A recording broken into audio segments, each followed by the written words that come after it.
So on our first section of this presentation is explanation on the PID and the flow. Okay, so we have to identify those that I have highlighted in the box first, right? So on the first one over here, this is a tank or vacuum tank T141. So inside of the tank, as we can see, there's going to be an agitator, which is actually a mixer, right? VP stands for the vacuum pump, which is going to make sure that our tank T141 is in vacuum condition. And then we have our P141 here that I have already highlighted. This is to transfer the slurry into our filter. So this is a filter which we are going to use to separate the oil from the spent bleaching earth T142 and T143, which are hoppers, and they are used to store the processing components, which in this case we can see that it's caustic soda and also the bleaching earth, right? Our bleaching earth is bentonite. Okay, now we are going to be talking about our utilities, and the only utilities we can see here are the cooling water and the steam. On the ones I've highlighted, on the left side would be the cooling water, which is gonna go through the tank T141. This is used for heat exchanging and more specifically to regulate the temperature inside T141. So there's going to be cooling water going inside and then cooling water going outside, which is going to be fed back into the cooling towers. And then we can see that steam is going to be fed into the filter F141, right? The steam is going to be blasted through the cake in the filter F141, which is going to be used for oil recovery.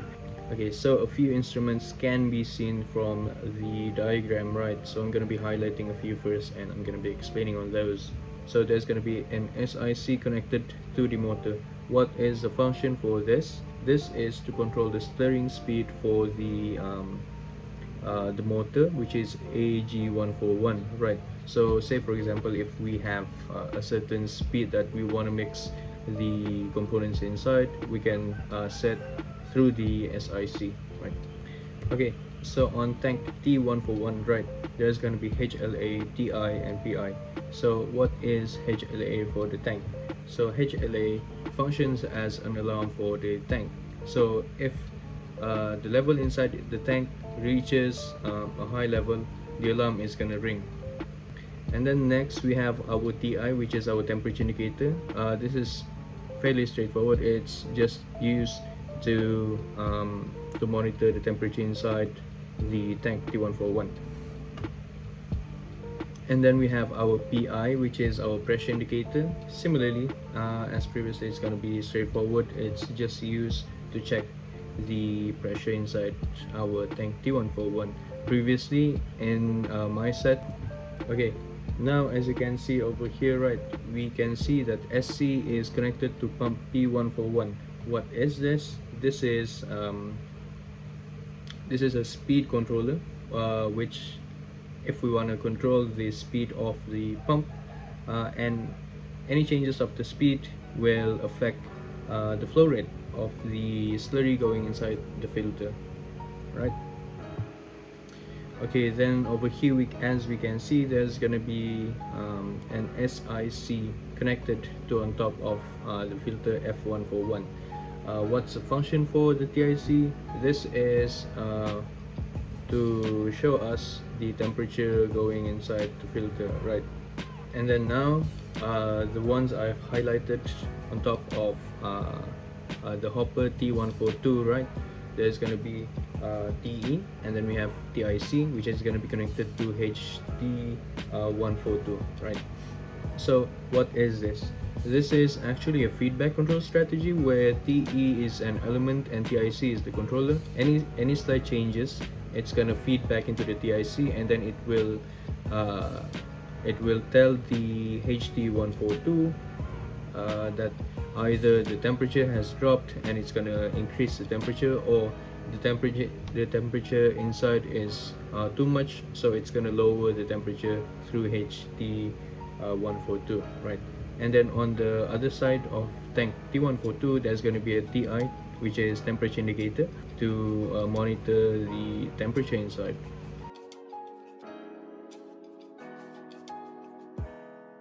Hi, Assalamualaikum. So today we are here at the pilot plant and we are going to explain about the bleaching equipment.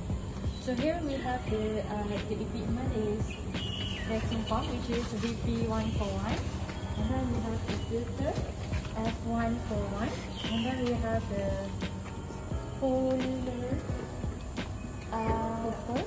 hopper T143, and then we have hopper for T142. And then we have the tank T141. And then for steam, which is fed into our tank T141, and cooling water, which is the inlet to the T141.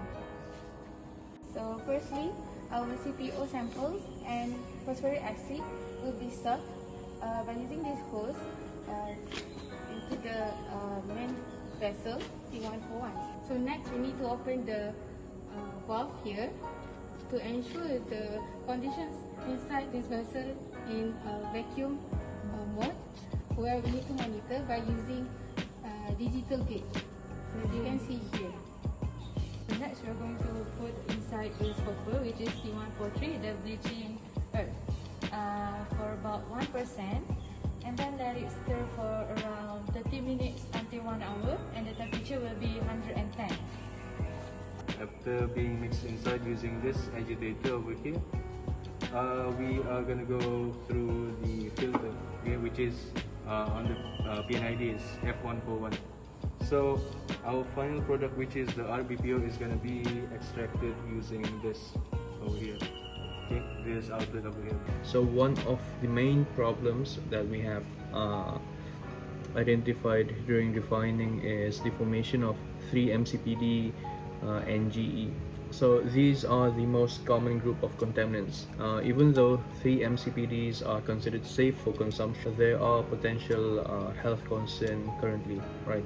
On the other hand, high-level consumption of GE is a major concern.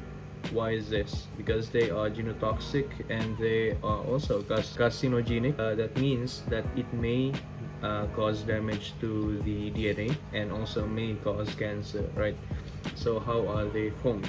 They are typically formed at high temperature during processing at refineries, so mainly during deodorization, which is before the bleaching process, right? One point of interest that caught our attention was the use of magnesium silicate, which showed the concentration of 3-MCPD for the final product was reduced, right?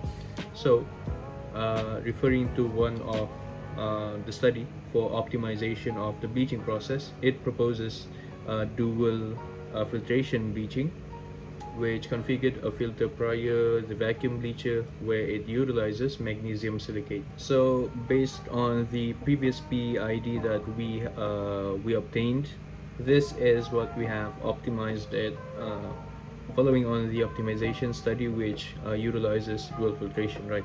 So as we can see over here, highlighted is another filter which is going to utilize the synthetic magnesium silicate. In the case of reducing 3-MCPD and GE, additional processing stages are required.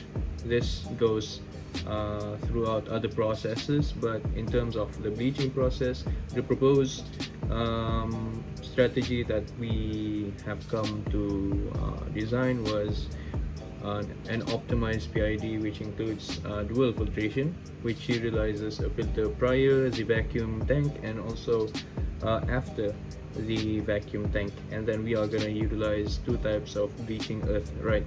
It was founded that utilizing synthetic magnesium silicate showed that there was a reduction of 3-MCPD concentration, although not 100%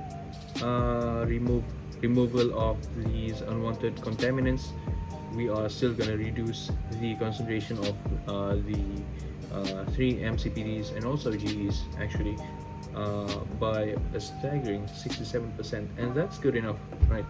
And a few benefits were actually reported by utilizing the dual filtration system. So besides lower 3-MCPD and GE, right, we have other benefits which includes high efficiency adsorption, very low elements in the final product, and also high quality bleached oil.